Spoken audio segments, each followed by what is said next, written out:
kasih. Wassalamualaikum warahmatullahi wabarakatuh. Nah itu, kalau di dalam ilmu tauhid dikatakannya sifat.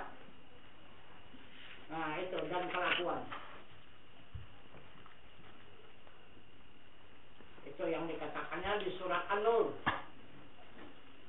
Wajahnya itu, Allahu nurus sama wal ardh. Allah menerangi di langit dan di bumi. Itu wajahnya.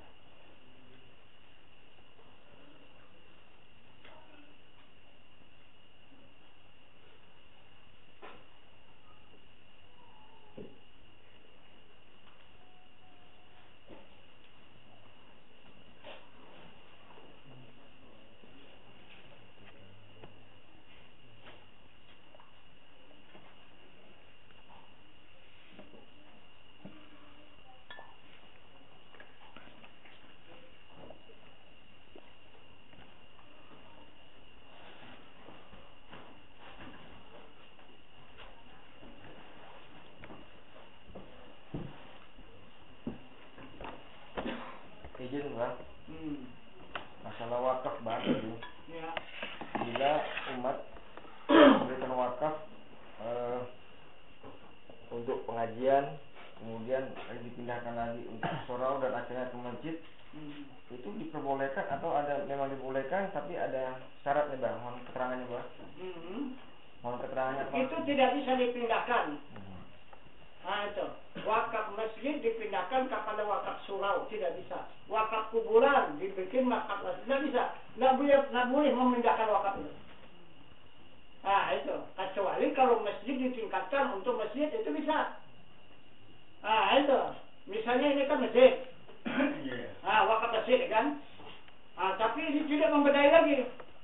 Kita tingkatkan, kita hilang ini. Nah itu, pindahkan ke tempat yang luas. Nah itu, walaupun tidak seberapa hasilnya, tapi pindah dia ke tempat yang luas. Nah, tapi tidak boleh memindahkan tempat dari masjid ke masjid. Misalnya dari surau tadi kan, ke masjid tak bisa. Nah, surau ya tetap surau. Kalau pengajian tempat pengajian. Nah, tidak boleh dipindahkan dari wakaf pengajian menjadi wakaf surau, dari wakaf surau terus menjadi wakaf masjid. Tidak bisa. Itu sudah katakan memindahkan wakaf, itu haram hukumnya itu.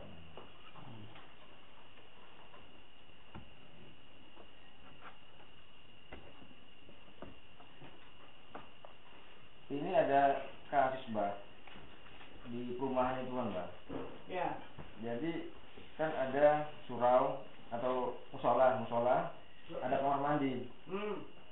Kemudian karena kamar mandinya kurang elok gitu kan, dipindahkan, tapi sudah dibangun nih Bang. Kemudian belakangan timbul satu pemikiran, masjid yang ini kamar mandi yang lama ini mau dirobohkan. Cuma kalau dirobohkan kan wakaf yang pernah untuk kamar mandi itu akan hilang katanya. Iya. Jadi bagaimana Bang prosesnya, jalan yang benar menurut ilmunya agar wakaf yang pernah ke situ nggak hilang Bang? Dijual dulu. Berapa harganya? Siapa yang mau bayarnya? Baru masukkan ke barang yang baru. Nah itu, jadi tidak hilang wakaf orang tuh. Jadi kalau hanya dirubuhkan begitu saja, hilang wakaf orang tuh. Khusus wakaf itu.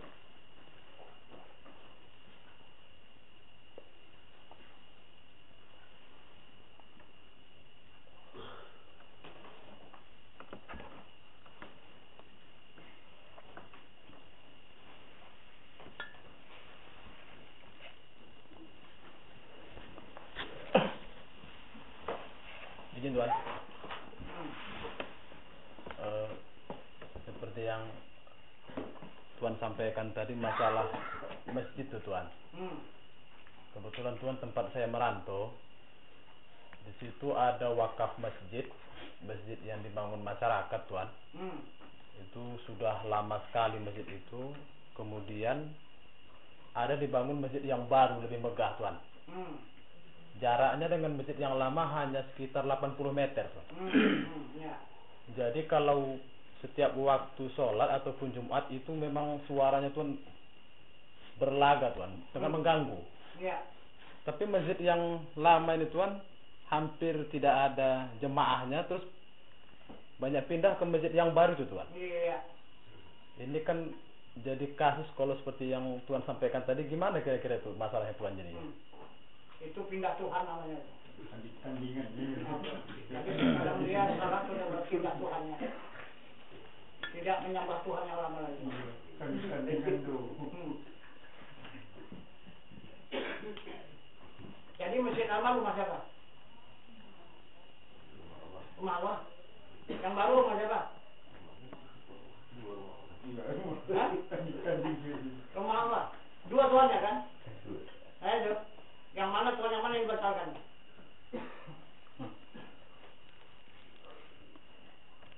Nah, itu kita lah nanti merasakannya. Memang itu tidak seperti cabai digigit terus menyambar dia panasnya. Lambat itu.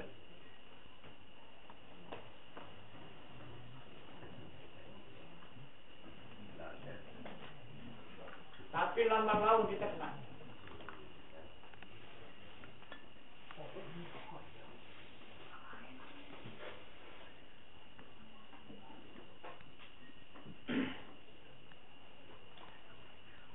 Begini, mohon maaf Tuan, saya bertanya masalah tentang zakat fitrah. Ya. Jadi zakat fitrah itu yang di dalam kitab ada 8 asnaf. Ya. Jadi sekiranya yang 8 asnaf ini ada yang terbagi 4, yang adalah di masyarakat itu, yang 4 tidak ada. Jadi tentunya yang 4 ini sekiranya kalau diberikan ke masjid, ini bagaimana Tuan? Kepada siapa minta izin?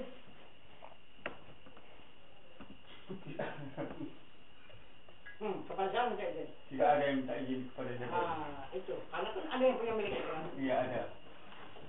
Nah, itu maka zakat itu pada tahun 50 sidang Majelis Ulama seluruh Indonesia di Kota Jambi tidak disahkan mengeluarkan zakat di Indonesia ini. Tidak sah jika dikeluarkan. Menurut mazhab Syafi'i, Maliki, Hambali dan Hanafi. Itu seluruh Indonesia ulamanya yang bersidang di Kota Jambi itu. Nah, kenapa dan apa sebab? Sebabnya tidak ada orang yang 8 mustahab. Jadi kalau kita keluarkan zakat, kemana kita sampaikan? Kemana kita berikan? Jadi kita mengeluarkan dan memberikan kepada yang bukan mustahab. Bukan pahala, yang ada dosa. Kenapa harta orang diberi-berikan? Tanpa izin kepada yang punya. Maaf Tuan, berarti di masjid itu tidak ada ya Tuan ya? Masjid sama sekali tidak ada. Jadi arti zakat tahu? Apa zakat? Mensucikan diri. Hah? Jadi kalau pencucian berarti itu apa tuh zakat itu? Kotoran atau tidak? Iya, kotoran. Kenapa maka dimasukkan ke rumah Allah kotoran? Itukah hamba yang baik? Memasukkan kotoran ke rumah Allah. Kalau kita rumah kita dimasukkan kotoran gimana? Ngamuk. Hah? Coba. Itu kotoran. Kalau fitrah itu kotoran diri manusia. Itu. Kalau harta itu adalah kotoran harta. Kenapa? Maka kata Allah, pulangkan sama aku. Aku nanti yang mensucikannya. Kalau manusia tidak ada yang bisa mensucikan itu, aku yang mensucikan. Itulah dikatakan ajarak Allahu fima ataita wa baraka fima baqaita wa jallahu laka tahuha. Itu telah diterima Allah barang yang kamu berikan. dijadikannya keberkatan bagi yang tinggal, dan dijadikannya alat pencuci. Itu kerja Allah. Jadi yang mana Allah? Itu yang 80 saat. Sampaikan ke situ, sampai kepadaku, kata Allah. Itu wakilku tuh, yang 8 tuh. Sabilillah, amal sabil, ibnu sabil, gharim, hamba saya, mu'alafa, qulubihim, fakir, miskin. Tuh, dan gharimin. Itu wakilku, kata Tuhan. Sampaikan situ, sampai sama aku. Apabila diberikan yang pada yang lain, tidak sampai. Itu. Pada saat itu keputusan yang dibenarkan mengeluarkan zakat di Indonesia ini secara khilaf, tidak amin. Khilaf cuma yang dibenarkan, yang dipertanggungjawabkan oleh Imam Ahmad bin Hanbal. Bukalah seluruh kitab yang ada. Itu sudah semua kitab dulu dibuka tahun 50 itu. Itulah sahnya zakat di tanah air Indonesia secara amil, secara khilaf, bukan amil. Kalau siapa yang menerima zakat dengan secara amil sekarang, amil jadinya. Ya. Itu apa tak hamil besar perut kan? Makan harta orang. Itu apa sihirlah? Itu. Jadi misalkan kalian berzakat, Tuan Guru, inilah zakat saya pada tahun ini. Dengan apa? Apakah zakat paling, zakat perniagaan, zakat peternakan, zakat apa? Makanya cakalah misalnya ini zakat perniagaan. Tolong ini, terimakan. Saya terima. Saya terima. Jalakallahu fima ataita wa baraka fima baqaita wa jallahu laka tahura. Nah, ini sudah saya terima. Nah, ini saya kembalikan. Nah, bagikanlah ini kemana yang ikhlas hati. Keberatan, saya tidak berhak membagi. Itu hilaf. Jadi yang berhak membagi itu adalah yang punya zakat sendiri. Di mana dia mencari mustahaknya? Yang 8. Belum dia bergerak sudah 4 jumpa dia. Itu. Udah 4 udah dulu jumpa. Mana dia? Jiran kiri kanan. 2, muka belakang. 4, kan? Ini mustahak, ini hilaf punya. Itu yang mewakili, yang mewarisi daripada mustahak. Jiran tetangga tadi, muka belakang kiri dan kanan 4. Udah. Baru mu'alaf, kan nggak bayar jadinya kan? Enggak fakir, nggak payah miskin, nggak payah.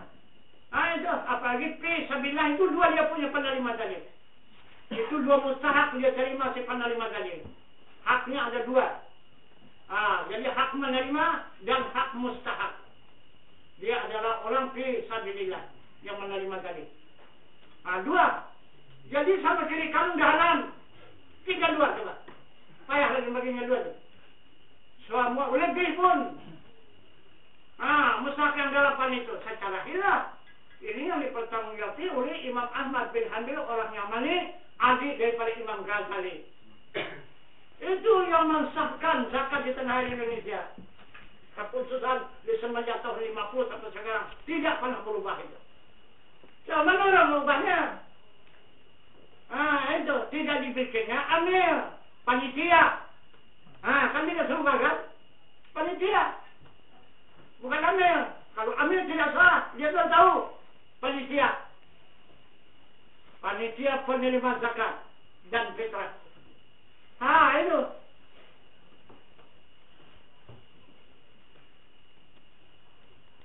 Itu udah akal, bukan hukum.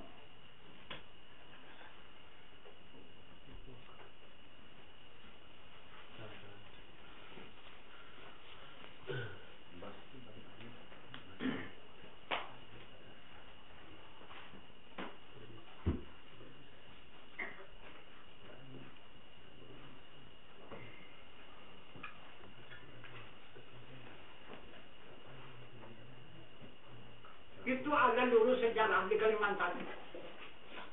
Itu. Jadi di situ ada kampung Lubuk Dalam namanya. Kalau di situ padi luar biasa cantiknya.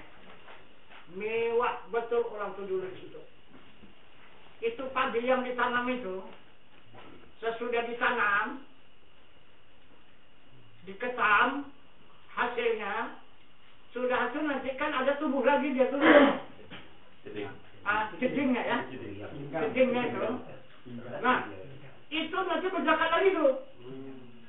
Itu yang jedingnya tadi, yang tunasan itu diketam lagi nanti, itu bisa berzakat lagi. Saking cantiknya padi itu. Oleh ulama di situ bermufakat. Kita mau bikin masjid ini. Kata dia kan, iyalah. Jadi supaya cepat, mesti kita ini siap bagaimana. Jadi kita mengutip secara wakaf lambat. Kalau kita mufakat, kita sekarang cari 8 orang. Kita jadikan satu komplotan ataupun satu persatuan untuk khusus penerima zakat.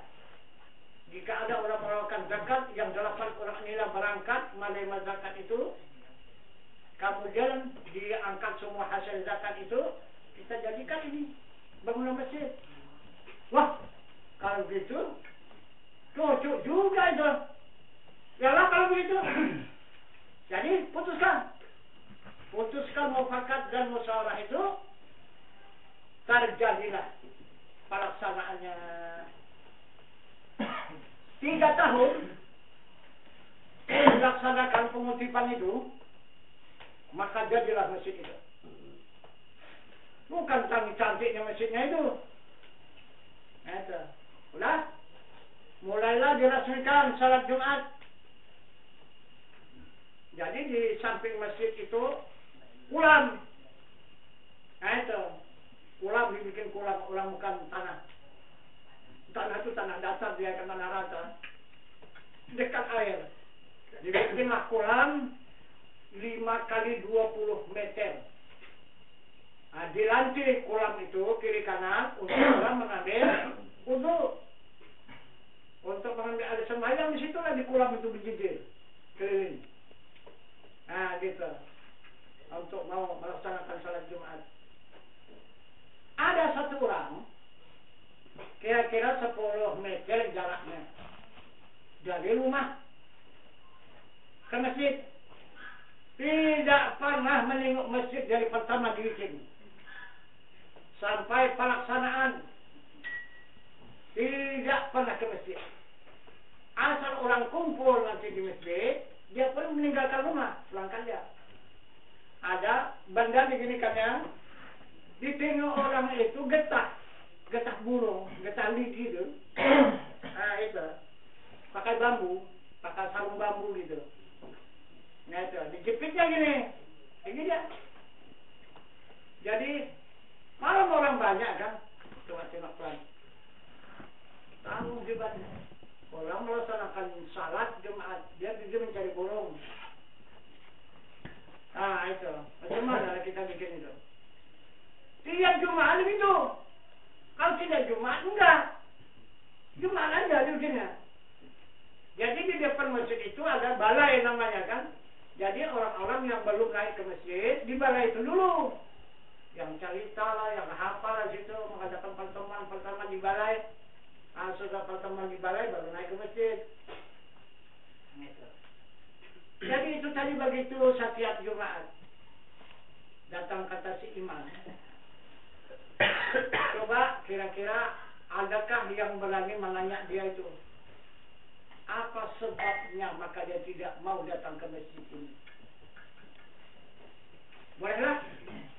Kata orang tuh ada yang berani menanya, biar pertanyaan nanti.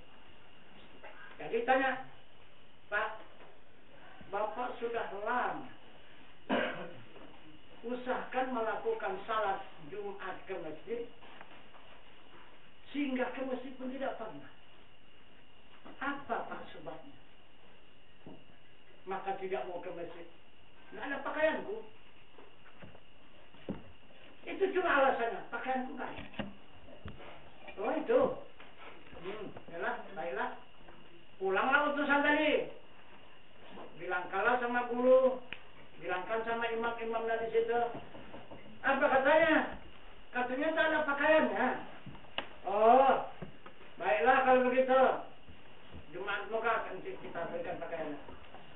Datang si imam tadi nulis jubah, surban, tasbih, kan? Pakaian haji semua. Nah, ini katakan. Nah, itu. Kalau katanya tak ada pakaian, kalau dia pakai. Pada hasil imam tadi angin dia cuma. Nah, gitu. Itu kan bukan menyanjung itu kan. Apa namanya itu? Mengunjung apa namanya itu? Iya kan? Angin iya gitu. Nah, itu orang tak ada pakaian jubah apa tadi kan? Nah, itu. Nah, jadi sudah itu. Sampai dulu ya. Sampai Jumat depan dipakainya jubah, dipakainya surban, pigangnya tasbih. Nah, tetapi namun itu dibawanya juga. Nah, getah mulung tadi. Nah, tapi nggak ada jepitnya juga lagi. Jadi masuklah ke balai tadi kan. Bersoraklah orang itu. Tuan Syekh kita sudah masuk ke masjid, alhamdulillah. Memang betul-betul masjid kita yang bertuah, kata orang itu kan. Sekali ini dikunjungi oleh Tuan Syekh. Begitulah, rame-rame ketawa. Dia tak peduli, diam aja. Terus langsung dilewatinya orang yang di balai itu. Dan orang bukan berlantai, balai itu kan di bawah. Kemudian terus masuk ke kolam. Ngambil uduk. Bukan dibukanya jubahnya. Ngambil uduk tadi. Pakai jubah-jubah tadi. Mulai mencekuah air begitu kan. Jelok. Masuk ke dalam kolam itu. Hilang. Hah? Kata orang tu. Tuan Syekh siap. Kata orang tu. Main-main aja tu. Kata orang tu. Jadi, udah ada 5 menit. Dia juga timbul. Akhirnya sudah tak wajar. Mana ada orang yang bisa 5 menit dalam air. Kata orang tu. Coba, silakan. Ini kita tolongilah. Nanti bahaya kita ni. Tak akan timbul lagi tuntas. Letas tak suruh kemana dia di bawah sana. Itu geger lah. Masing-masing lah buka pakaian, dijebur ke kolam. Orang pun melaksanakan salat Jumat. Nah, gitu yang menggigil juga dagu kedinginan, menyelami kawan tadi. Tak dapat. Nah, gitu salam sini, salam sini. Tak dapat. Nah, itu. Tak dapat. Nah, itu. Udah, kedinginan, kecapean semetong salam itu. Itu pun tak dapat. Akhirnya, orang yang melaksanakan salat Jumat pun siap. Turunlah orang yang melaksanakan salat Jumat. Bertahanlah semua, tak ada yang pulang. Lunturlah semua. Bagaimana caranya? Kami sudah puas nyawa bisa kita jumpa. Entah mungkin tak ada lubang, tak apa, tak seluruh ke sana dia. Sekarang bagaimana? Sekarang baiklah kalau kita pulang aja dulu, kita sentong masing-masing, kita timba. Itu. Jadi kau sudah kering lagi kan nampak itu. Kata orang tu, yalah kalau begitu. Baik mau berangkat, mau pulang, lihat pun keluar dari kolam itu. Ayo. Keluar dari kolam tu dia. Itu. Pergi dia. Pergi masuk ke balai tadi. Ada satu berkas yang dibawanya itu. Tapi berikat pakai daun. Itu. Jadi, taruh kanan. Di situ. Kepada tuan-tuan yang hadir yang melakukan salat Jumat, silakan ini rasai buah apa? Bukan lah. Itu. Daunnya daun kurma. Itu buah kurma. Asli apa enggak? Masing-masing fundament tak berani orang megang. Tak berani megang. Tapi ada juga kadang-kadang yang degil begitu kan. Itu. Kemudian dia apalah? Ada yang mencoba. Wah, asli. Kurma. Katanya, kurma. Betul asli. Baiklah, kalau begitu masing-masing lah. Kalau sudah 2-3 orang sudah mau kan, habislah yang lain. Oh iya betul asli. Wah ini dari mana rupanya? Itu. Jadi akhirnya habis lagi bagi kurma tadi. Nah macam mana tuan-tuan? Sudah tuan-tuan rasakan buah apa itu tadi? Buah kurma kata orang itu. Nah betul asli? Iya asli. Dari mana yang ada kurma itu? Yang nggak tahu lah kami tahu kami ini bekas sana kata orang itu.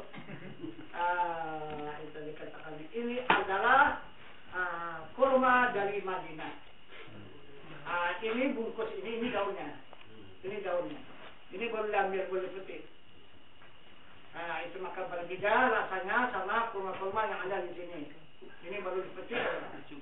Nah, ya. Jadi bagaimana cara mengambil di sana? Memang saya setiap Jumat saya di sana. Saya setiap Jumat saya mengajar di sana. Di Madinah, di Masjid Madinah itu. Tapi ini hari karena mau cepat kemarin saya permisi saya tidak mengajar.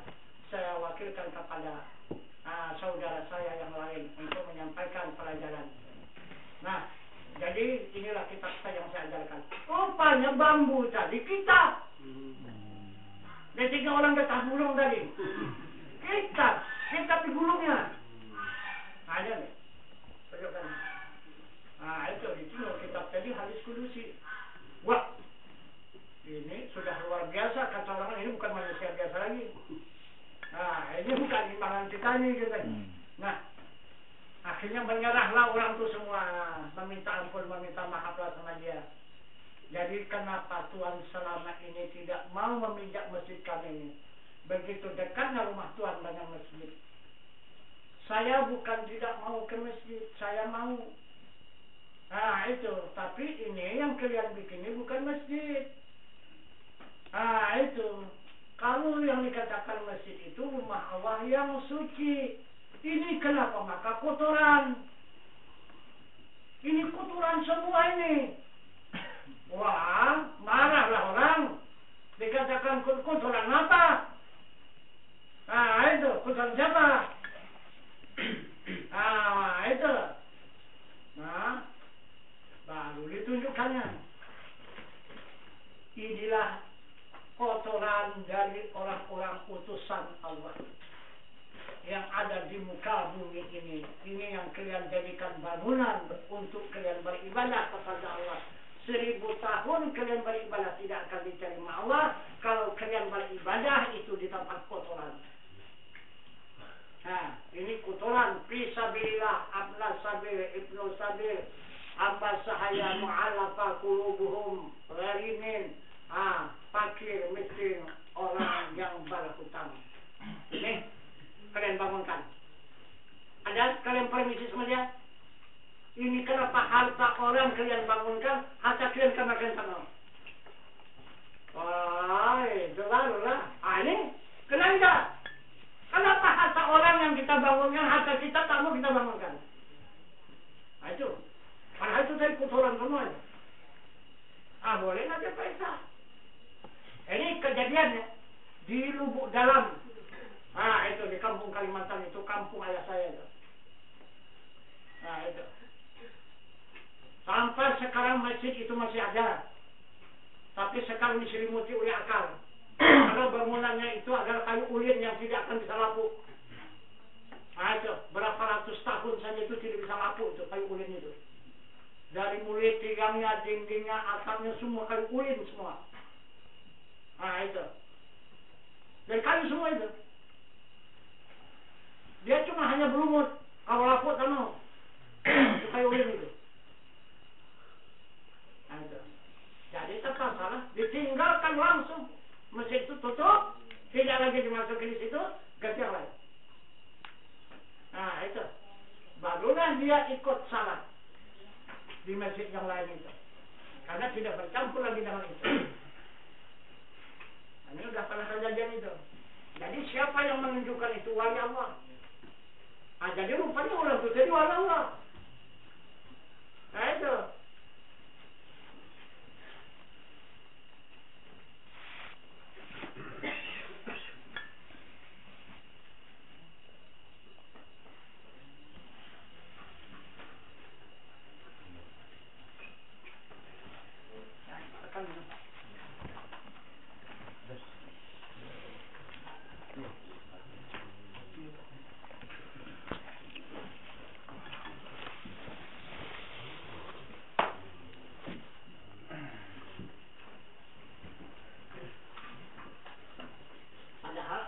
sudah menunjukkan di dalam ayat suci Al-Quran 3 perkara yang kekal.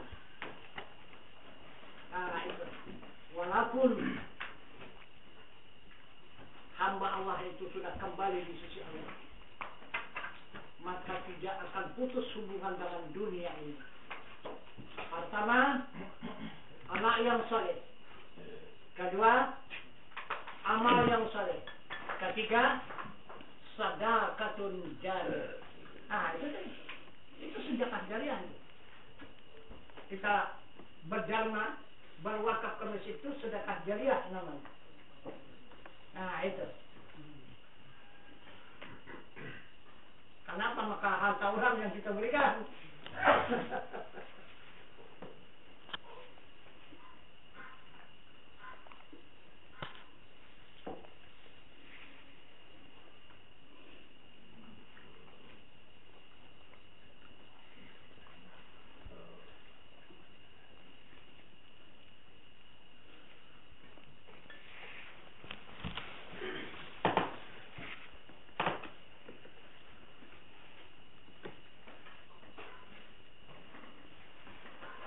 Saya Tuan.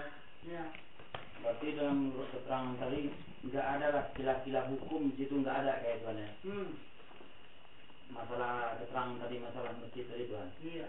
Berarti nggak ada lah kilah-kilah hukum itu, nggak ada di situ nampaknya. Kilah hukum bagaimana maksudnya? Arti kata kebenaran itu nggak bisa dikilah-kilah gitu Tuan. Tidak bisa. Orang itu bilang apa?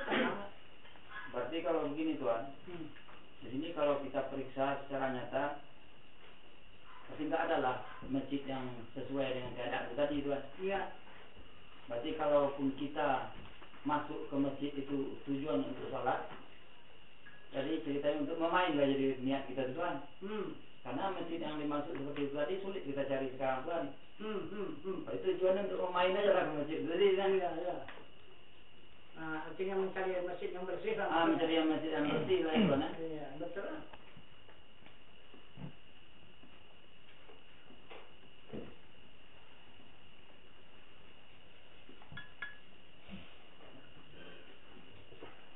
Jadi orang itu salah paham. Bukan juga itu meninggalkan yang apa ini ya. Jadi Rasulullah itu memberikan contoh dan tauladan ataupun sunnah. Dia tidak pernah salat itu di luar dari masjid.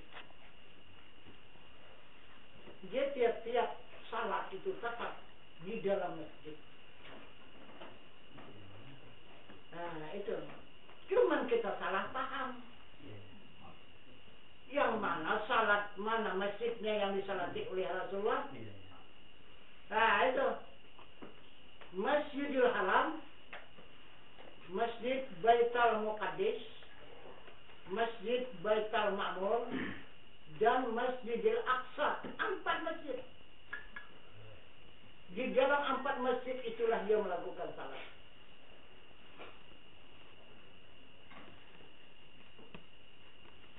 Jadi Tuhan mengatakan, yang dikatakan oleh Rasul itu, laqad kana lakum fi Rasulillahi uswatun hasanah.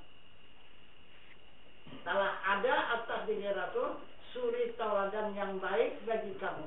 Nah, jadi kita mesti ikut itu. Ikut yang dikatakan oleh Rasul itu perintah Allah. Kalau tidak kita ikuti perintah Allah ini, kita mengikut Rasul, maka tidak sah salat yang kita kerjakan itu. Nah itu. Berarti itu yang wajib ya Pak ya? Ya itu. Yang variannya boleh jadi boleh enggak ini Tuan ya? Nah itu.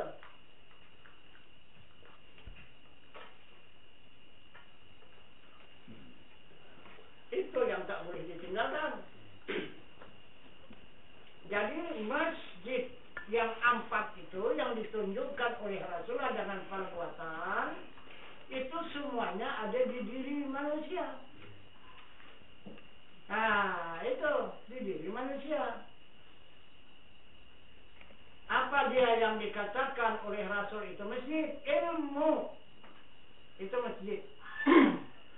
Nah itu ilmu syariat,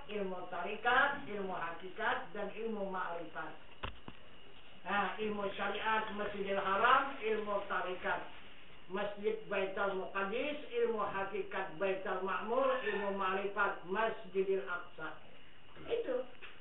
Jadi kita melakukan salat itu mesti pakai ilmu. Nah, kalau tidak pakai ilmu, tidak bisa kita mengikut dan menyuntuhi perbuatan Rasul itu.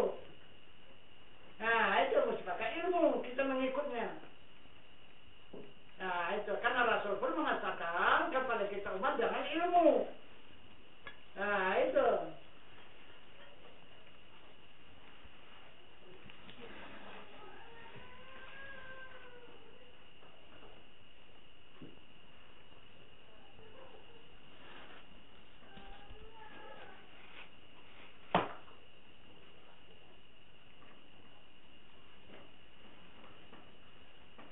Jadi kalau tidak pakai ilmu,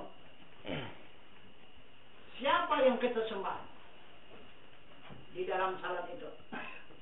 Dan siapa yang menyembah? Dan mana yang dipuji? Dan yang mana yang dipersembahkan? Tidak tahu. Jadi kalau tidak tahu itu berarti bukan salat. Tidak tahu yang disembah, tidak tahu yang menyembah, tidak tahu yang dipuji, tidak tahu yang dipersembahkan, berarti bukan salat.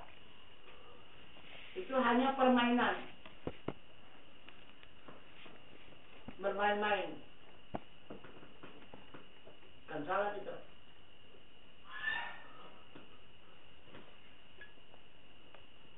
Ikut-ikut orang gitu kita ikut juga begitu dari belakang.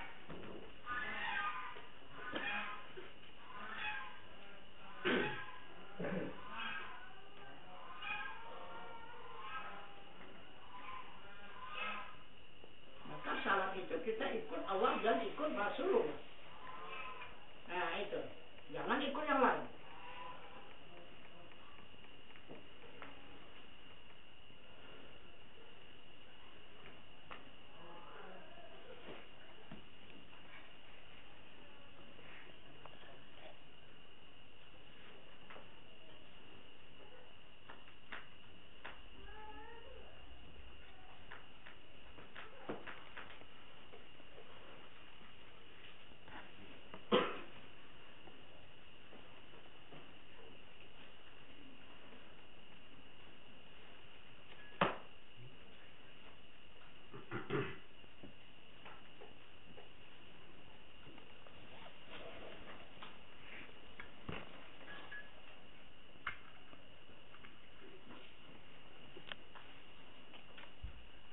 Izin Tuhan.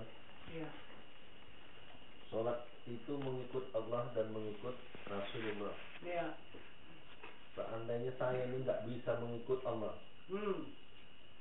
bagaimana kalau saya hanya mengikut Rasulullah saja? Sholat itu mengikut Allah dan mengikut Rasulullah. Iya. Seandainya saya nggak bisa sholat mengikut Allah, Iya. mensuri tauladani Allah jadi. Iya. Bagaimana kalau saya mensuri tauladani dan mengikut Rasulullah? Ikut Rasul, kita bisa ikut Allah. Terima kasih Tuhan.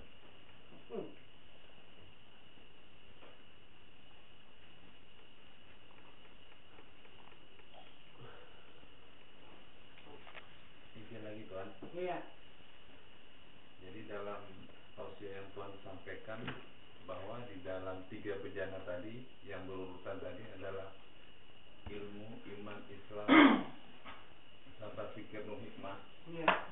Nah, mengapa kedudukan fikir itu di 5 Tuhan? Sebenarnya sedangkan setelah kita berilmu kita kan akan bisa berpikir dengan kebenaran Tuhan, tapi mengapa dia loncat pada posisi 5 fikir itu Tuhan? Iya. Karena sekarang pikir itu lagi tinggi. Nah itu, lebih tinggi daripada ilmu itu pikir. Kalau tidak ada pikir, tidak ada ilmu. Dengan adanya pikir itulah, maka ada ilmu. Nah, itu adalah perbatasan di antara puncak. Itulah pikir. Kalau kita kepada Allah, cuman hanya 4 jalan. takbir, zikir, fikir, tafakur. Cuma hanya 4. Habis fikir, tafakur. Habis.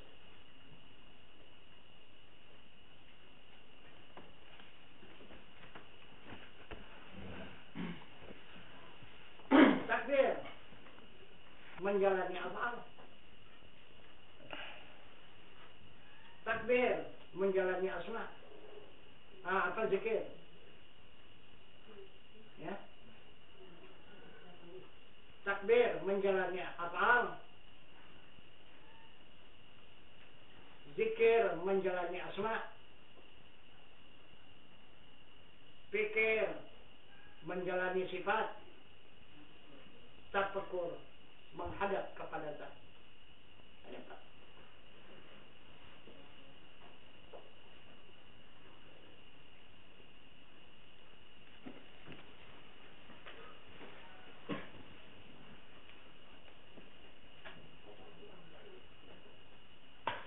Jadi ilmu, iman, Islam, sabar, itu semua di bawah daripada fikir. Itu. Kalau tidak ada fikir, seperti nur itu mana ada? Itu maka Nabi mengatakan dalam sabdanya al-fikru sajaratul qalbi. Fikir itu adalah falsafah. Itu.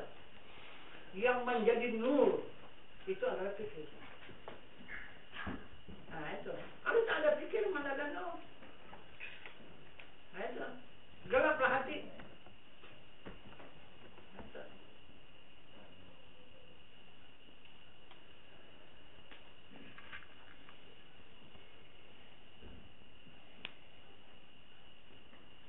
Ini Tuan. Kemudian ada kata sabar di situ Tuan. Ilmu, iman, Islam, sabar. Ini maksudnya sabar dalam artian apa Tuan? Sabar. Arti sabar itu karena Allah. Bukan yang dimaksud sabar itu yang banyak diamalkan orang. Yang diamalkan orang sabar itu menahan. Itu menahan. Udah sabar aja, jangan teruskan. Kan? Aja menahan. Bukan itu. Bukan sabar itu menahan. Itu. Yang dikatakan sabar itu innallaha ma'as sabirin. Itu. Itu orang sabar.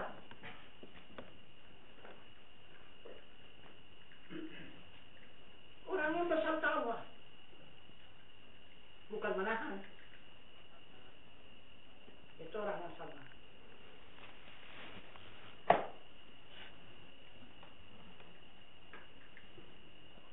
Itu sabar itu bisa juga sabar batu. Bisa juga. Itu menahan tadi, itu sabar batu namanya.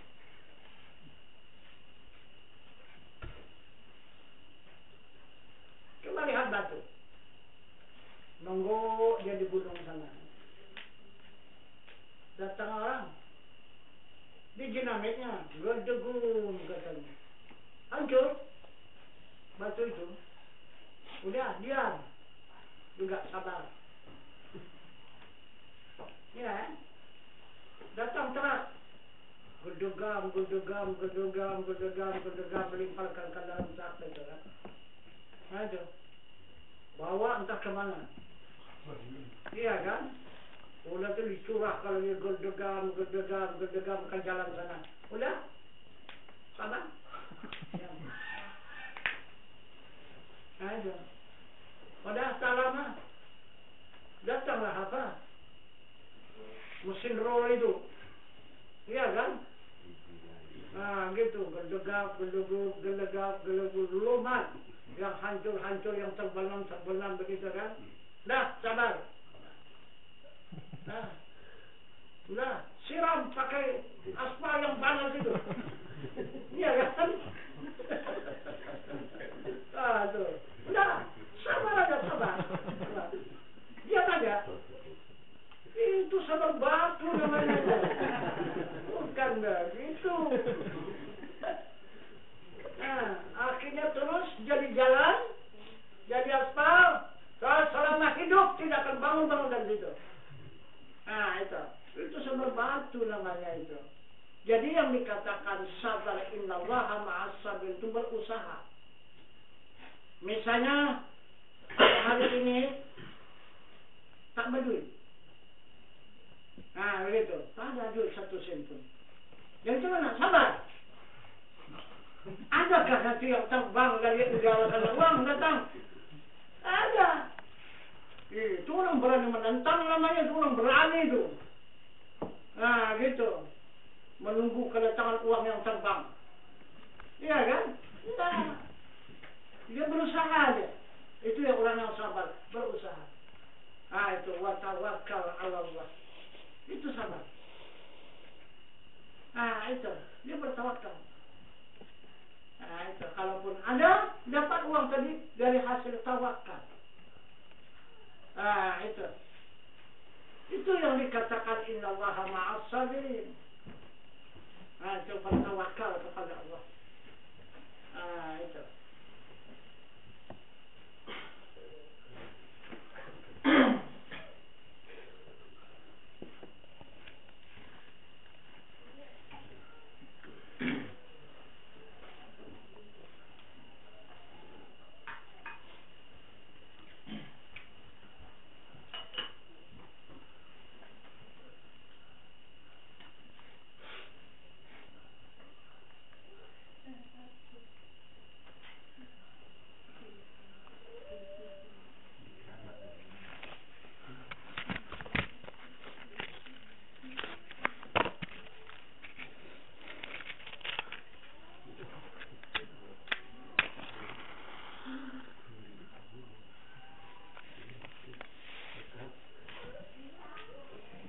Izin Mbak, saat ini kan arus ini sudah semakin deras Mbak. Arus ini sangat deras saat ini. Kalau kita sampaikan kebenaran itu kita dianggap sesat, bahkan terkadang dikucilkan, kan begitu. Nah, ini kalau kita dikaitkan dengan sabda Rasulullah yang menyatakan sampaikanlah walaupun 1 ayat, sampaikanlah kebenaran walaupun pahit. Ini gimana nih Pak? Iya, itu. Kalau kita tidak menyampaikan apa-apa itu. Karena kita sampaikanlah itu. Nah, itu. Maka karena tuduhan itu. Cuma kalau kita diam-diam saja ada orang itu. Kan enggak kan? Jadi karena kita berkeinginan untuk menyampaikan, walau 1 ayat, kenal itu. Itu. Jadi kalau kita tidak sanggup, tidak berani menghadapi tantangan dan rintangan itu, ya udah, jangan sampaikan. Nah, itu. Kalau disampaikan itu benar. Nah, itu. Tidak bisa tidak. Karena sudah disunahkan oleh Rasul. Nah, itu. Bukan karena yang benar kita sampaikan kok bisa kita dipersalahkan begitu begini. Karena yang benar itulah. Maka dipersalahkannya. Tapi kalau yang salah, enggak. Nggak ditegurnya lagi enggak? Iya kan? Karena yang benar maka ditegurnya. Nah, itu. Tapi coba kalau kita katakan yang salah, bakal didukungnya pun. Kenapa? Karena sejalan sama dia. Gitu. Jadi kalau kita menjalankan yang baik, berarti kita kan menyimpang jalan. Oh, dimarahin Allah. Nah, itu. Kalau takut kita bertengkar, jangan menyimpang jalan, ikut di jalan dia aja. Nah, itu. Ikut jalan dia. Apa jalannya? Nah, itu.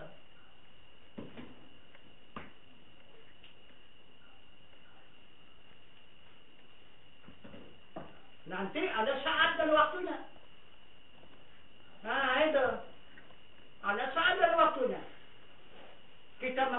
malaikat itu. Itu. Kalau sudah sempurna ilmu kita, sesudah sempurna kebenaran kita, baru bisa kita ikut mereka. Nah itu. Apa saja yang mereka lakukan bisa kita ikuti. Nah itu, bisa kita ikuti. Mau apa? Apa yang dilakukan mereka? Nah itu. Berjudikah? Merampukah?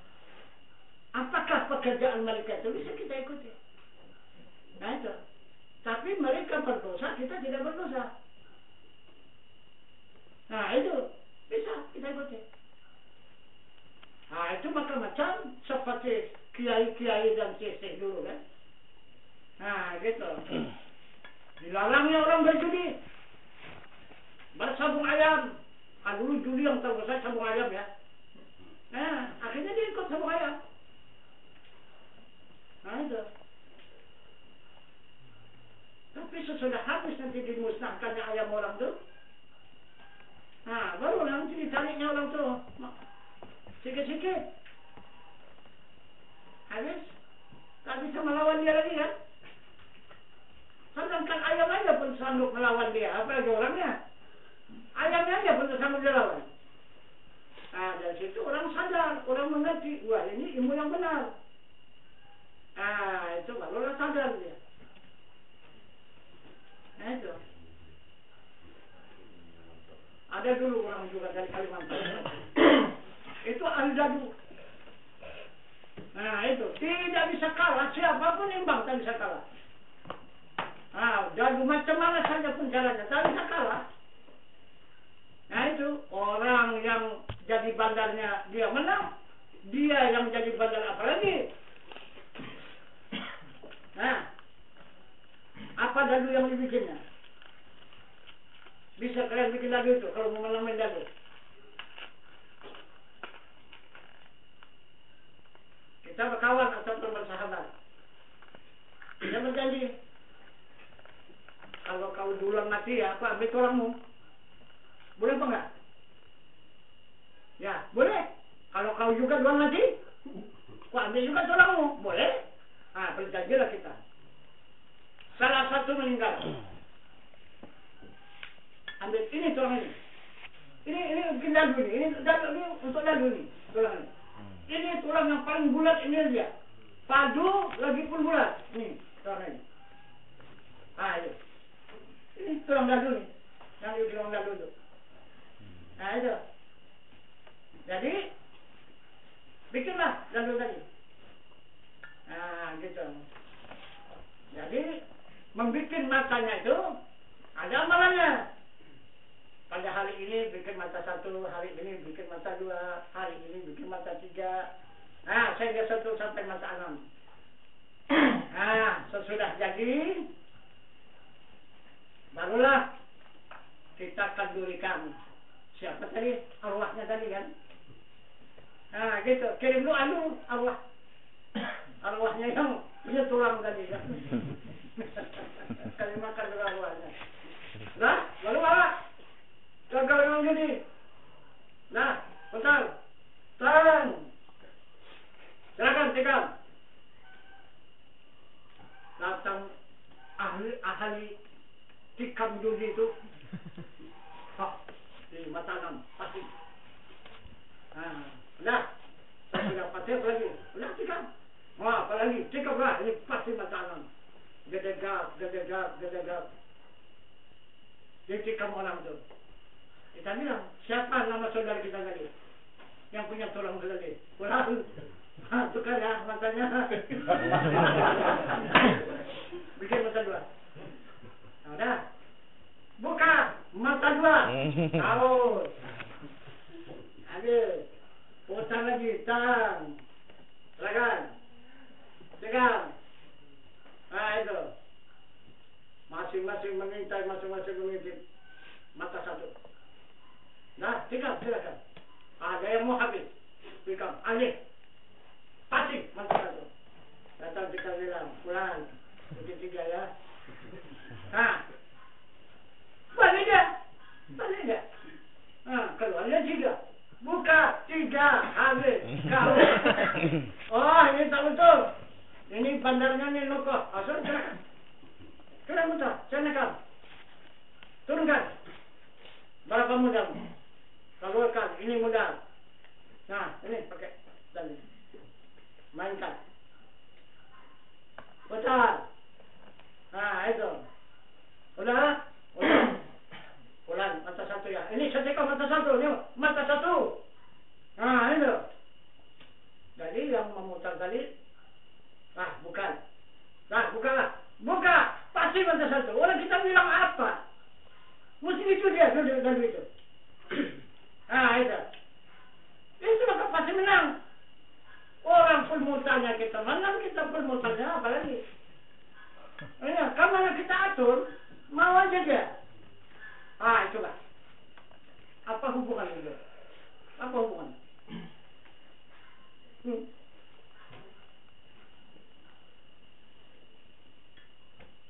Coba judi itu permainan apa itu? Sampai ke tingkat ruh itu kan. Coba, sehingga ruh orang bisa dipermainkan, ikut main judi dia. Coba. Itu. Main judi. Itu maka berilmu.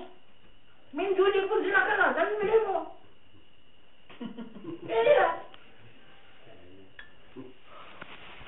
Ini. Kita ini berbuat tanpa ilmu. Ini yang susah. Itu. Bahkan ada sabda Rasul mengatakan. Itu. Apa kata Rasul itu? Al-ulama habibullah. Wala fasika wal jahidu adullah wala salihah.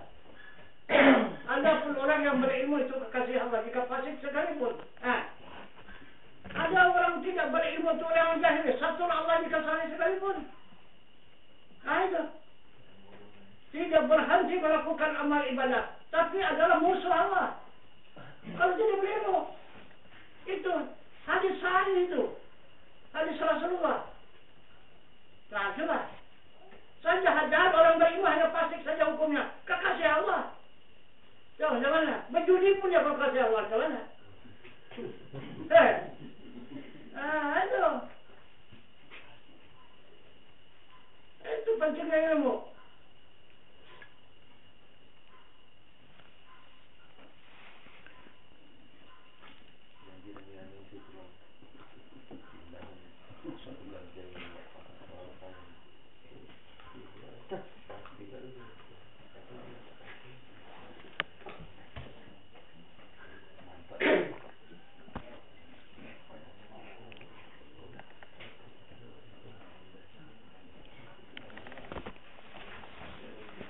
Apalagi ilmu ini dibawa kepada jalan yang disukai Allah, jalan yang dikehendaki oleh Allah.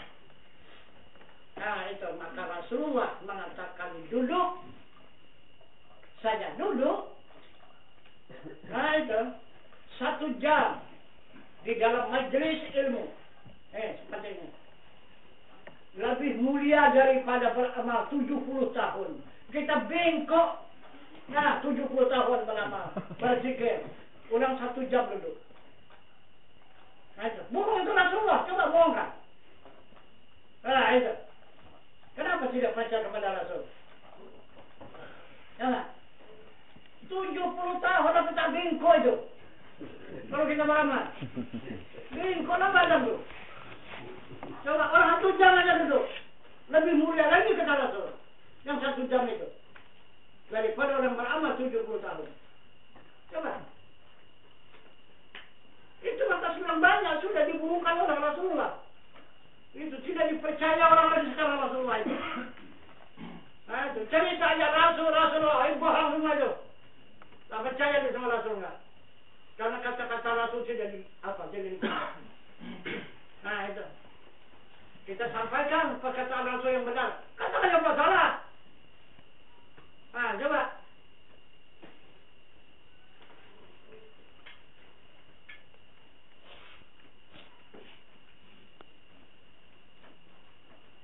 Apalagi yang di dalam nafis itu kan. Itu lagi kata Rasulullah. Beramal orang yang yang abid.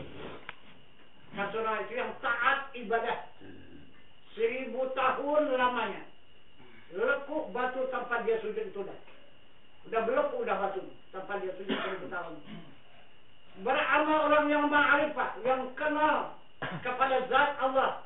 1 detik, 1 saat, satu saat lebih mulia yang 1 saat itu daripada 1000 tahun. Daun nafis. Coba. Yang duduk 1 jam tadi kata asrar. Jadi tersurat, bukan hanya perkataan kosong begitu saja Rasul. Tersurat perkataan Rasul itu. Tidak percaya orang. Jangan mana. Jadi Rasul yang mana lagi yang mau kita ikut? Coba.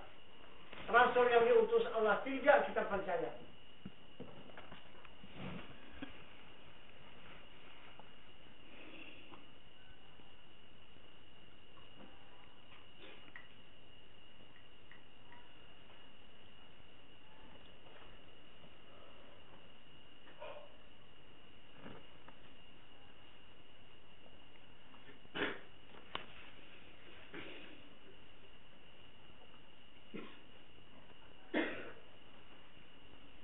Jadi sekarang ini dakwah ulama dan kiai pada saat sekarang ini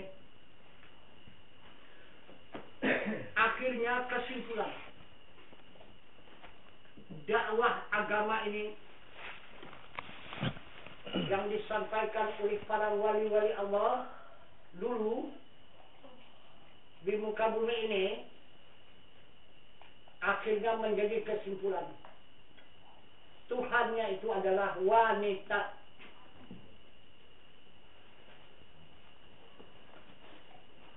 Tahu kan itu?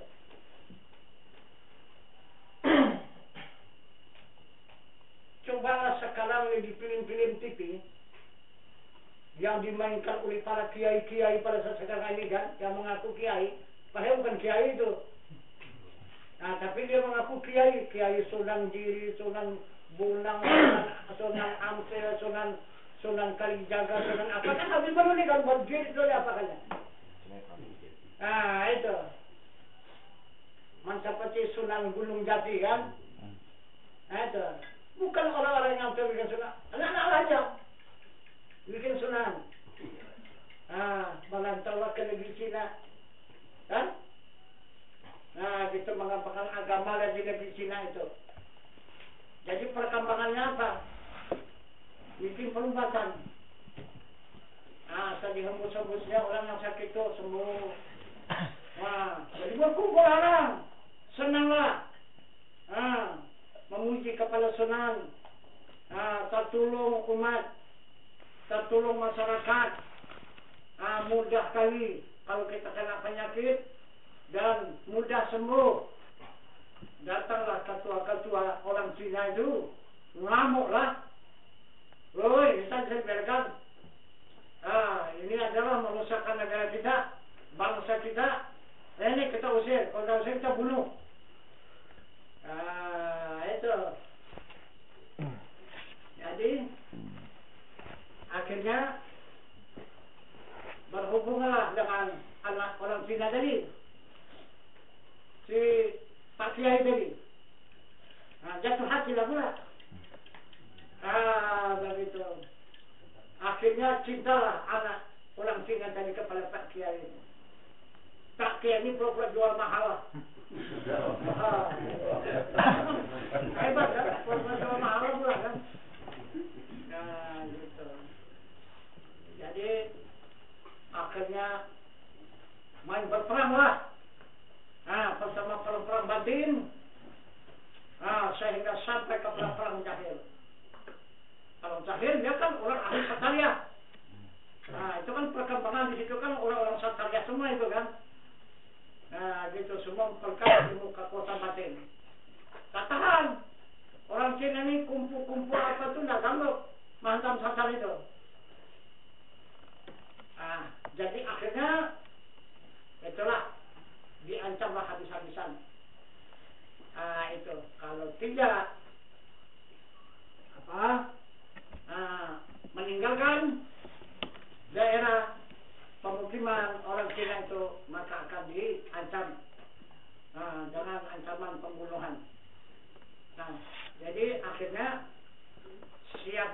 dibela oleh si anak itu tadi. Orang pacarnya pula kan. Dibela lah habis-habisan. Jadi akhirnya bertentangan si anak dengan si orang tua. Tapi seorang tua pun tidak mau putus kepada si anak. Ya. Walaupun bangsa sudah kalah, rusak, tapi masih sayang juga sama si anak, dibela juga si anak. Nah, jadi akhirnya timbang anak ini rusak, maka si tak kiai saya bakal pulang. Pulang menuju Gunung Jati. Pulang dia ke sana, di sana dia kembali bertugas mengembangkan agama. Nah, jadi kalau cinta tadi melekat, itu, jadi sama-samalah berpaut antara cinta anak Ali tadi, anak cinta tadi sama dia, maka akhirnya tidak sabar lagi si anak orang Cina tadi bermohon kepada orang tuanya supaya dibenarkan dia merantau mencari Pak Kiai itu. Nah, jadi karena sayangnya si orang tua tadi dibenarkan dia merantau, maka masuklah ke pulau tempat Kiai tadi. Jadi akhirnya berjumpalah di sana. Nah, itu berjumpa sama perempuan tadi sama Pak Kiai tadi. Ya, macam mana pula cinta sama cinta berjumpa, kan? Ya sudah luar biasa. Bukan menjadi gunung jati, gunung emas, gunung permata, iya kan? Semua jadi gunung, iya kan? Semua jadi gunung. Nah itu ya namanya kekasih dan kekasih bertemu kan? Jadi gunung lah semua. Udah tamat. Ah itulah Tuhannya. Tuhan Pak Kiai tadi. Ah coba. Inilah yang kita ikut karam habis sengaja. Habis karam. Ya, jangan juga. Begitulah contoh teladan Kiai menyampaikan masyarakat agama. Coba. Maka itu negara, bukan negara lagi, dunia kan? Kalau sudah di TV itu, udah negara, apa dunia? Bukan negara lagi. Coba. Oh, begitulah kata orang-orang yang muda-muda ini kan. Begitu, rupanya Kiai itu dulu mengamalkan agama ini. Masyarakat agama, apanya yang penting itu bukan Allah, bukan Rasul, perempuannya rupanya. Coba. Habis itu, tamatnya situ. Iya, bukan bagaimana membuat pengenalan kepada Allah, tidak ada. Nah itu, kenapa? Maka menjarab itu buatanku. Dari mana? Dari mana jalannya? Apa sebabnya? Ya, bukan itu, bukan. Ah itu. Ah ini kacau lah, tapi itu. Tak mau orang bikin saya jadi tong sensor film tu. Kalau saya sensor tak laku semua film itu. Nah itu, kiai buduk semua itu. Nah.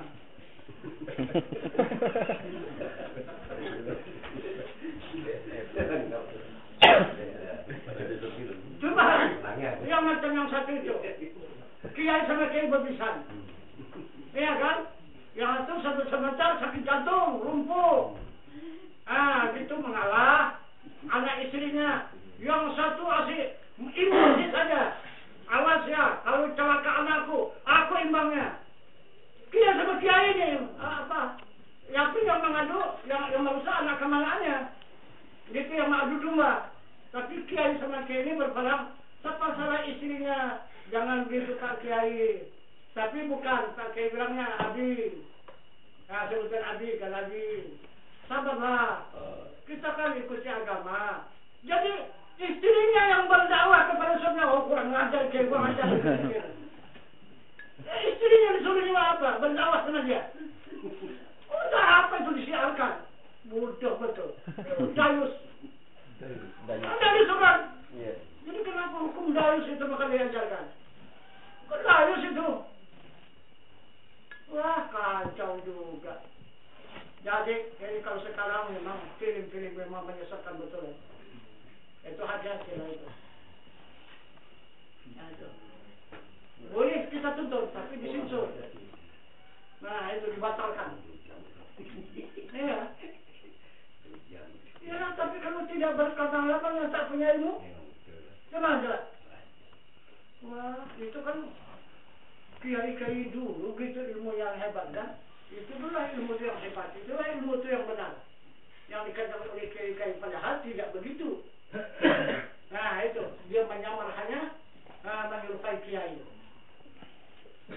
Nah itu.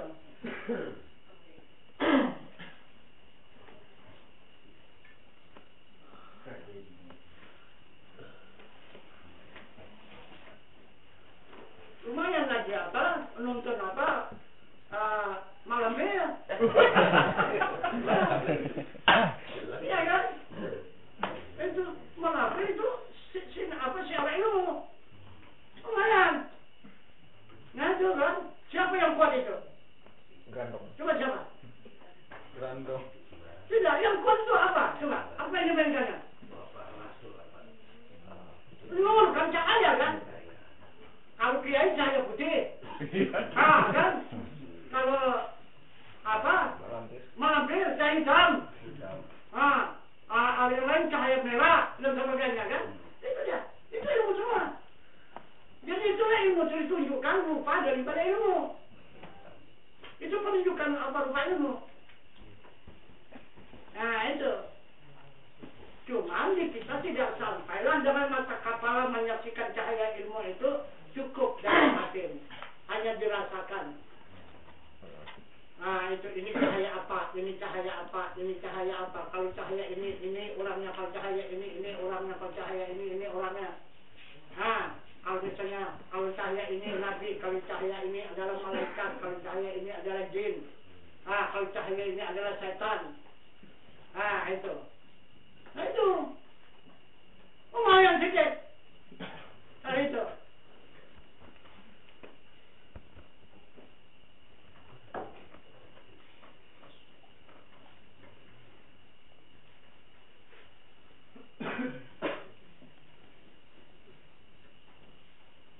Jadi itu tidak lagi main tutup-tutup kan, ditunjukkan arti ilmu apa? Kan ditunjukkan wujudnya kan? Wujud ilmu itu ditunjukkan.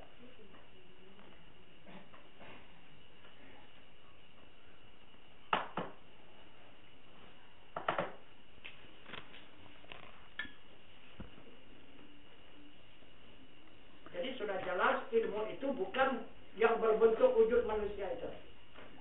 Nah, yang mengikuti bentuk wujud manusia itu ilmu. Nah, itu. Jadi bisa juga kita nih.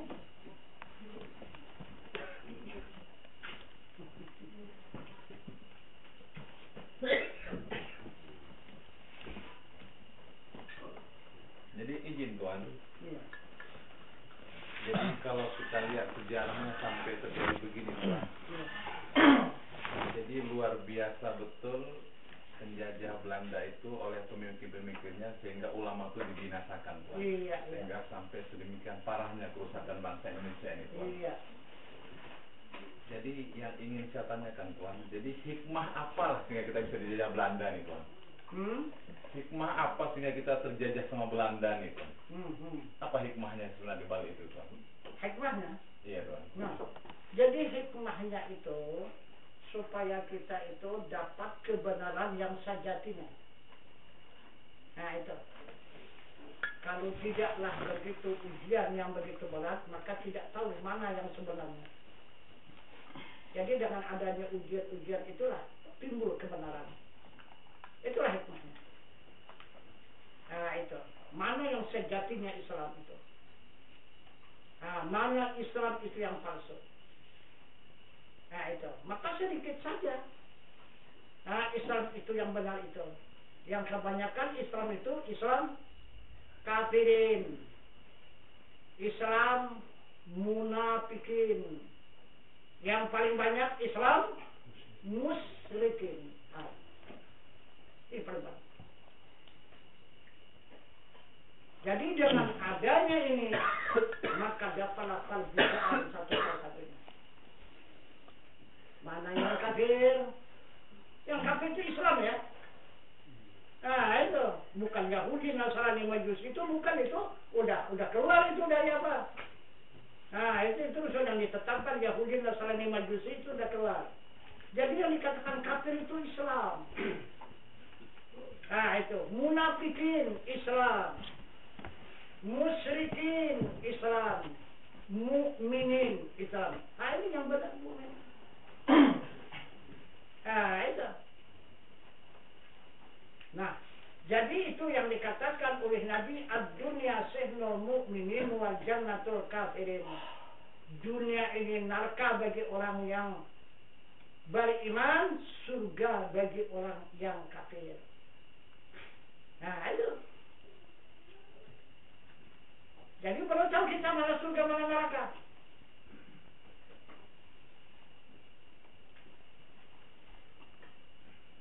Jadi mau surga atau mau neraka?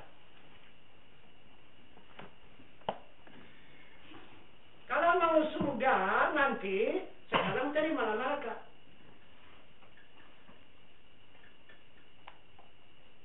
Kalau mau surga sekarang nanti terimalah neraka. Nah, itu silakan.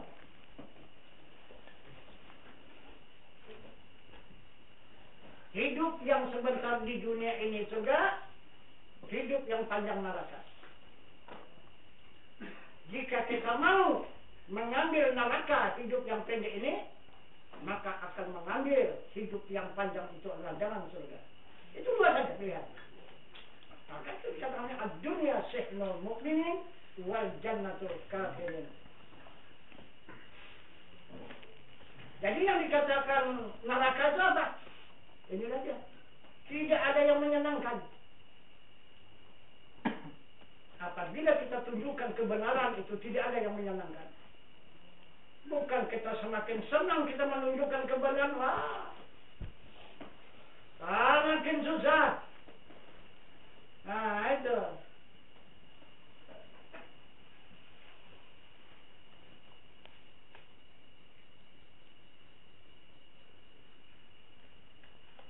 Tapi susahnya pada dunia, pada syariatnya, pada zahirnya, tapi pada hakikat, pada batin kita merasakan ketenangan. Nah, itu.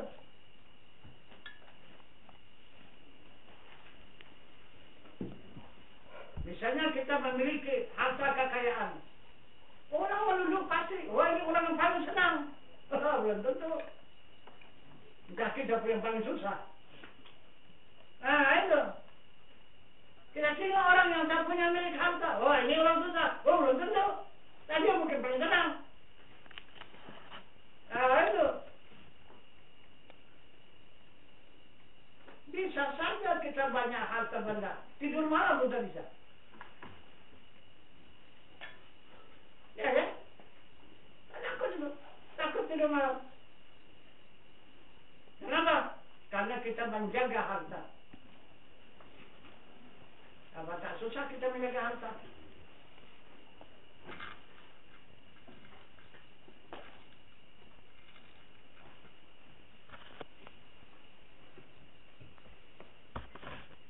Tapi yang senang jangan kita menjaga harta, harta menjaga kita. Ah, baru senang. Enak tidur. Nah, itu. Tidak memikirkan harta kita kan. Nah, itu. Asal pulang ke rumah ngantuk tidur sampai pagi. Nah, itu yang senang. Ini asal datang ke rumah gelisah sana, gelisah sini, gelisah sana sampai pagi. Tidak bisa tidur. Nah, mana senang itu.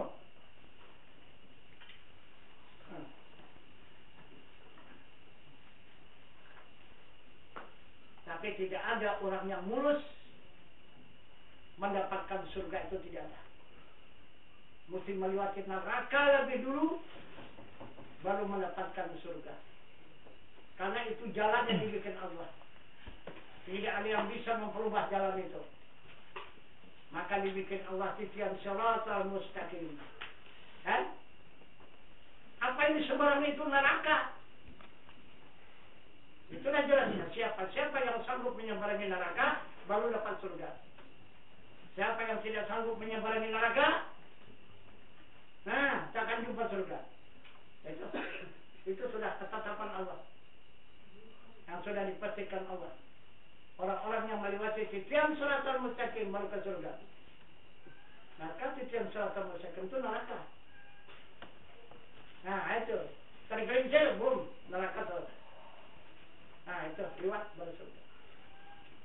Nah jadi sekarang di mana kita nyebarangi neraka dan surga ini? Sekarang atau nanti? Tidak. Nah sekarang kan menyebarangi titian siratal mustaqim itu atau nanti? Tidak. Kalau sekarang tidak bisa menyebarnya, apalagi nanti? Ya sudah terima bulat aja lah jatuh. Kalau sekarang sudah bisa, apa lagi? Gimana lagi? Di sini waktunya, di sini saatnya yang dijanjikan oleh Allah. Di sini tak lulus, apa lagi? Gimana lagi juga? Udah terima bulat aja lah, terima jatuh. Nah itu. Karena syarat menyebaringi titian siratal mustaqim itu ada 3. Adanya di dunia ini. Itu yang menjadi jaminan yang tidak jatuh dari titian siratal mustaqim itu. Ada 3 syaratnya.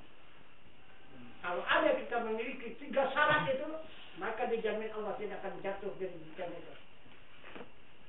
Apa aja? Pertama Al-Quran, kedua Al-Hadis, dan ketiga Sunnah. Ini 3. Aja. Inilah pedoman kita menyebarinnya titian siratal mustaqim. Lulus itu dari titian siratal mustaqim kalau berpedoman kepada yang 3 ini.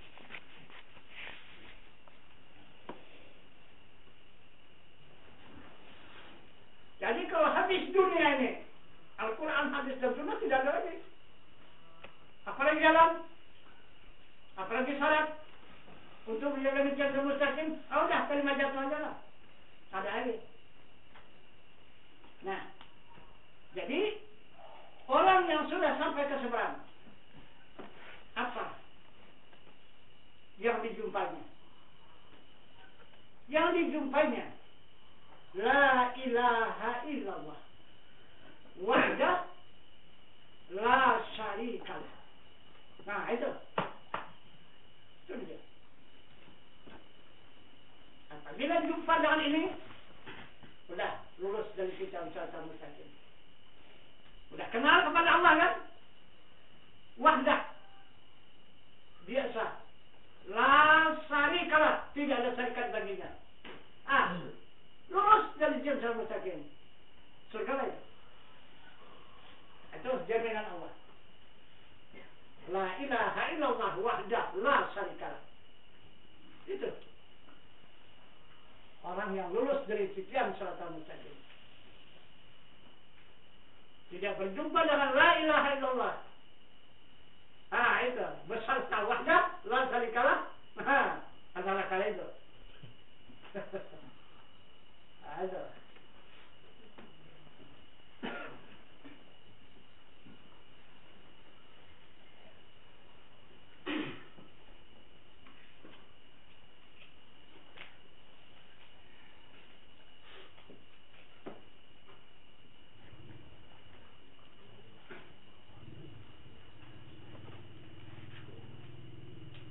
Izin Tuan.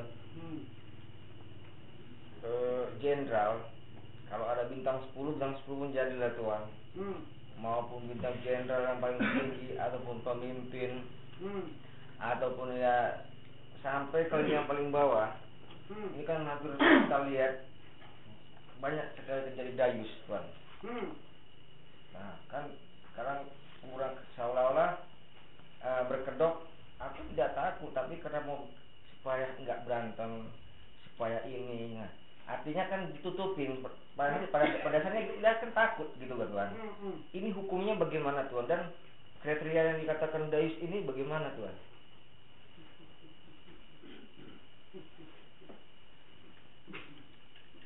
Jadi apabila kita tidak berani menegakkan kebenaran, itu dikatakan dayus itu. Tidak berani kita menegakkan kebenaran, itu yang dikatakan dayus.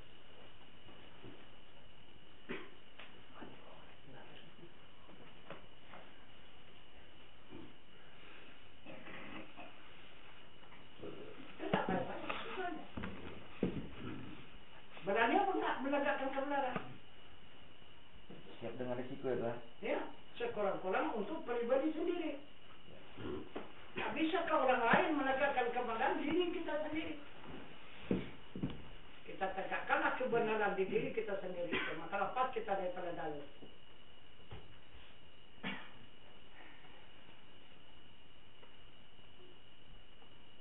Maka dayus itu bukan tanggung hukumnya itu. Diharamkan Allah mencium bau surga. Baunya pun diharamkan Allah, usahakan surganya. Coba bagaimana itu? Mencium baunya pun tidak.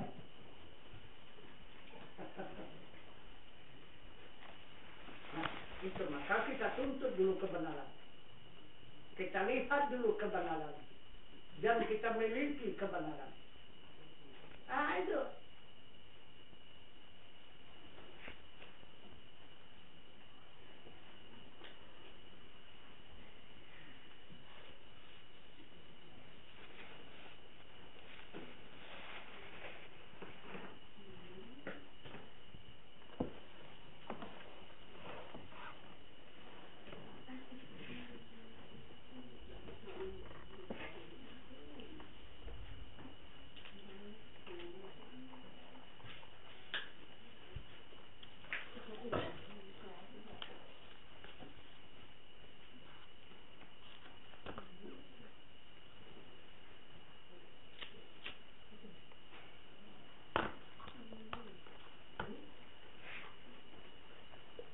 Ini Tuan, tentang masalah zakat tadi yang dinamakan fakir dan miskin itu bagaimana menurut Tuan?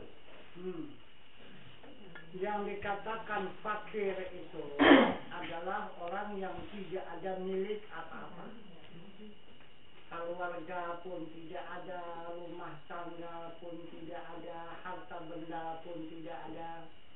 Hanya memiliki diri dia sendiri. Itu dikatakan fakir. Itu. Yang dikatakan miskin itu kurang sedikit. Kalau misalnya kita berusaha itu dapat 1.000 rupiah.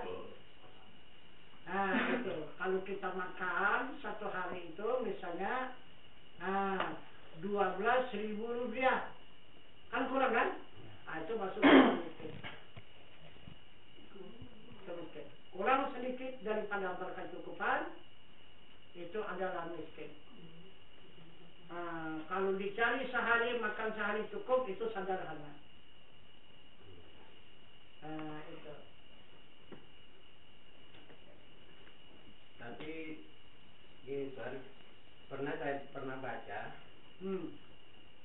orang yang dikatakan miskin ini yang kaya itu katanya sebuah kapak saja sudah dinamakan kaya katanya. Misalnya? Umpamanya seorang itu mempunyai satu kapak saja, kampak namanya, sudah dinamakan kaya. Memiliki satu kapak. Setelah kayu itu. Kayu. Itu sudah dinamakan seorang yang kaya. Apa menurut Tuan bagaimana ini? Itu bukan syariat namanya itu. Itu hakikat. Itu hakikat. Itu yang memilikinya kekayaan batin, bukan zahir. Itu. Kalau zahir, mana bisa itu dikatakan kaya? Yang dikatakan kaya ini adalah orang yang sudah berlebih daripada makan dan pakai dan segala keperluan dunia ini. Itu dikatakan kaya. Berkecukupan itu sederhana. Ini kalau hanya kampak sendiri, kampak satu biji. Itu. Memang bisa juga. Dengan kampak satu itu bisa jadi kaya. Iya kan? Itu tukang tumbang kayu. Iya kan? Kalau cepat Tuan, sudah kalah cepat sama singso Tuan. Ya. Itu.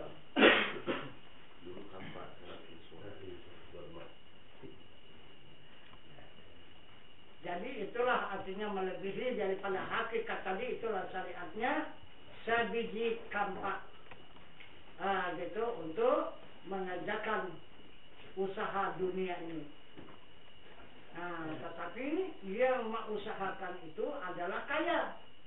Mana kaya? Itulah kekuatan batin. Itu dia punya tenaga yang kuat, punya kehendak yang baik, punya ilmu yang sempurna, dan punya pendengaran yang bagus, punya penglihatan yang terang, dan punya perkataan yang baik.